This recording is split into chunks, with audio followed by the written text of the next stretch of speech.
বন্ধু-বান্ধৱীসকল আজিকালি পুৰুষ আৰু মহিলাসকলৰ লগত প্ৰায়ে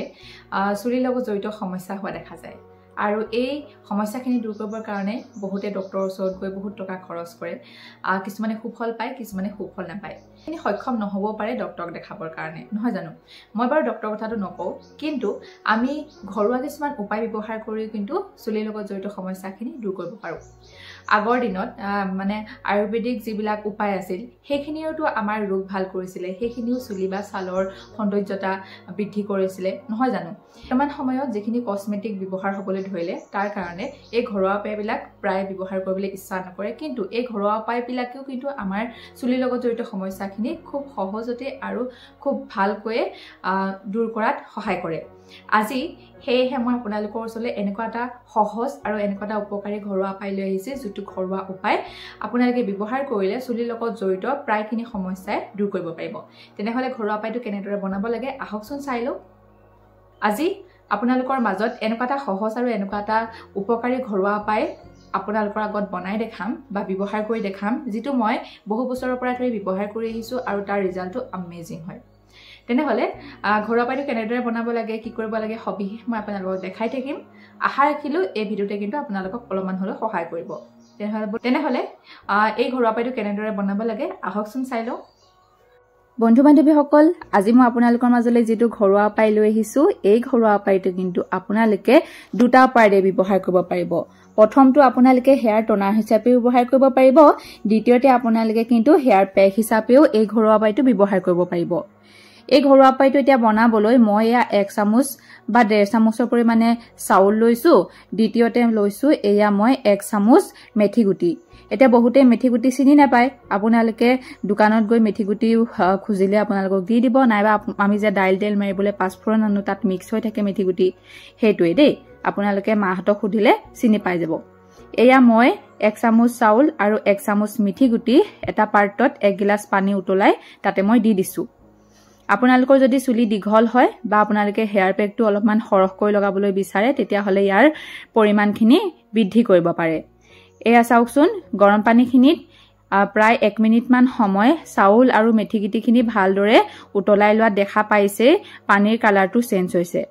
মই আপোনালোকক কি যে কম এই মেথিগুটি আৰু চাউল দুইটাই আমাৰ চুলিৰ কাৰণে বৰদান বুলি ক'ব পাৰি কিয়নো এই দুইটা বস্তুৱে আমাৰ চুলি হৰা সমস্যাটো দূৰ কৰিব চুলি নতুনকৈ গজাব চুলিখিনি দীঘল কৰিব আৰু ফাগুন চত মাহত যে খুব বেছি বতাহ বলে যাৰ কাৰণে আমাৰ চুলিখিনি বহুত বেছি ৰাফ হৈ পৰে বা খহটা হৈ পৰে চুলি আগ ফাটে সেই খহটা চুলিখিনি মিহি কোমল কৰিবৰ কাৰণে চাউল আৰু মিঠি গুটিৰ এই পেষ্টটো বা এই টনাৰটো বহুত বেছি ভাল হয় তেনেহলে বন্ধু-বান্ধৱীসকল দেৰি কিহৰ আজি আপোনালোকে এই ভিডিওটো চাইছে নহয় আপোনালোকৰ লগতো যদি চুলিৰ এই সমস্যাখিনি হৈ আছে তেন্তে এবাৰ এই হেয়াৰ টনাৰটো বা হেয়াৰ পেকটো আপোনালোকে ব্যৱহাৰ কৰি চাব মই আপোনালোকক কেনেদৰে হেয়াৰ টনাৰ বা হেয়াৰ পেক বনাব লাগে গোটেইখিনি দেখাই আছো এয়া চাওকচোন ধুনীয়াকৈ মই মেথি গুটি আৰু চাউলখিনি বইল কৰি ললো প্ৰায় 10 মিনিট মান সময়ৰ কাৰণে আৰু আপোনালোকে ধৰিব পাৰিবই চাউলখিনি সিজি ভাতলৈ পৰিণত হৈ যাব আৰু মেথি গুটিখিনিও ফুলি পৰিব আৰু পানীৰ কালাৰটো চেঞ্জ হ'ব তেতিয়া আপোনালোকে গেছৰ ফ্লেমটো অফ কৰি দিব এয়া মই গেছৰ ফ্লেমটো অফ কৰি দিলো এতিয়া ঠাণ্ডা হ'বৰ কাৰণে ৰাখিম তাৰ পিছতে টনাৰটো আৰু হেয়াৰ পেকটো বনাই লম দেখিছানে মিশ্ৰণখিনি ঠাণ্ডা হৈ যোৱাৰ লগে লগে মই এটা পাত্ৰত মিঠি গুটি আৰু চাউলৰ পানীখিনি এক্সট্ৰা কৰি ললো এইখিনিয়ে হৈছে হেয়াৰ টনাৰ আপোনালোকে এইখিনি হেয়াৰ টনাৰ হিচাপে ব্যৱহাৰ কৰিব পাৰিব দ্বিতীয়তে যিখিনি অৱশিষ্ট ৰৈ গৈছিলে বা বইল কৰি লোৱা মিঠি গুটি বা চাউলখিনি যে থাকি গৈছিলে সেইখিনি মিক্সি জাৰত দি ভালদৰে মই পেষ্ট বনাই ললো এইখিনি আমি এজ এ হেয়াৰ পেক হিচাপে ব্যৱহাৰ কৰিব পাৰো আপোনালোকে এই হেয়াৰ পেকখিনিৰ লগত এল'ভেৰা জেল নাইবা 1 চামুচ নাৰিকল তেলো মিক্স কৰিব পাৰে কিন্তু মিক্স নকৰিলেও কিন্তু দুইটাই আমাৰ চুলিৰ কাৰণে বহুত বেছি ভাল হয় প্ৰথমে এয়া চুলিখিনি ধুনীয়াকৈ আচুৰি চুলিৰ পৰা যতটো আঁতৰাই লৈছো তেতিয়া ধুনীয়াকৈ হেয়াৰ পেকে হওক বা হেয়াৰ সেৰাম হওক লগাবলৈ সুবিধা হয় আৰু পিছত বিশেষকৈ মানে চুলি নপৰে বন্ধু-বান্ধৱীসকল কেতিয়াবা বাৰু আপোনালোকে মন কৰিছেনে আমি কেতিয়াবা ঘৰুৱা উপায় এটা প্ৰস্তুত কৰোঁতে বহুতখিনি বস্তু পেলনি যায় আজি কিন্তু মই যেটো উপায় আপোনালোকক দেখাইছো আপোনালোকৰ কিন্তু এটা বস্তু পেলনি নাযায় দেই প্ৰথমে মই চাওকচোন এটুকুৰা কপাহৰ সহায়ত হেয়াৰ টনাৰখিনি চুলিৰ গুৰিত ভালদৰে লগাই লৈছো আপোনালোকে কিন্তু এদিনত এটা বস্তু ব্যৱহাৰ কৰিব পাৰে ইচ্ছা কৰিলে যদি ঘৰুৱা উপায়টো বনাই দুইটা বস্তু একেলগে ব্যৱহাৰ কৰিব পাৰে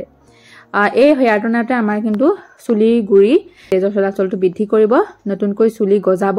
আৰু চুলিখিনি দীঘল মিহি কোমল কৰাত সহায় কৰিব। তাৰ পিছতে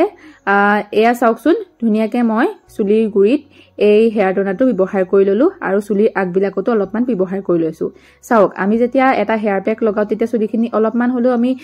তিয়াই লওঁ পাতলাকে, হয়নে?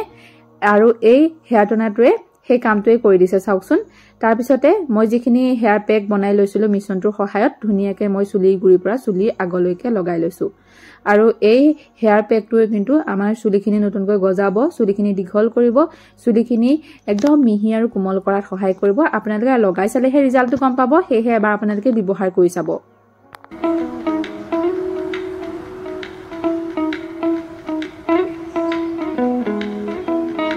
এয়া মেথি গুটি আৰু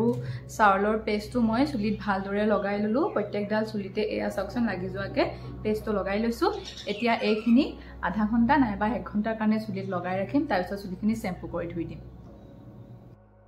বন্ধু বান্ধৱীসকল, এয়া মই চুলিখিনি শ্বেম্পু কৰি আহিলো আৰু প্ৰায় চুলিখিনি 50% শুকাইছে আৰু দেখিছে নহয় চুলিখিনি ইমান বেছি ফিফিয়া হৈ গৈছে। চাওকচোন, একদম ধুনীয়াকৈ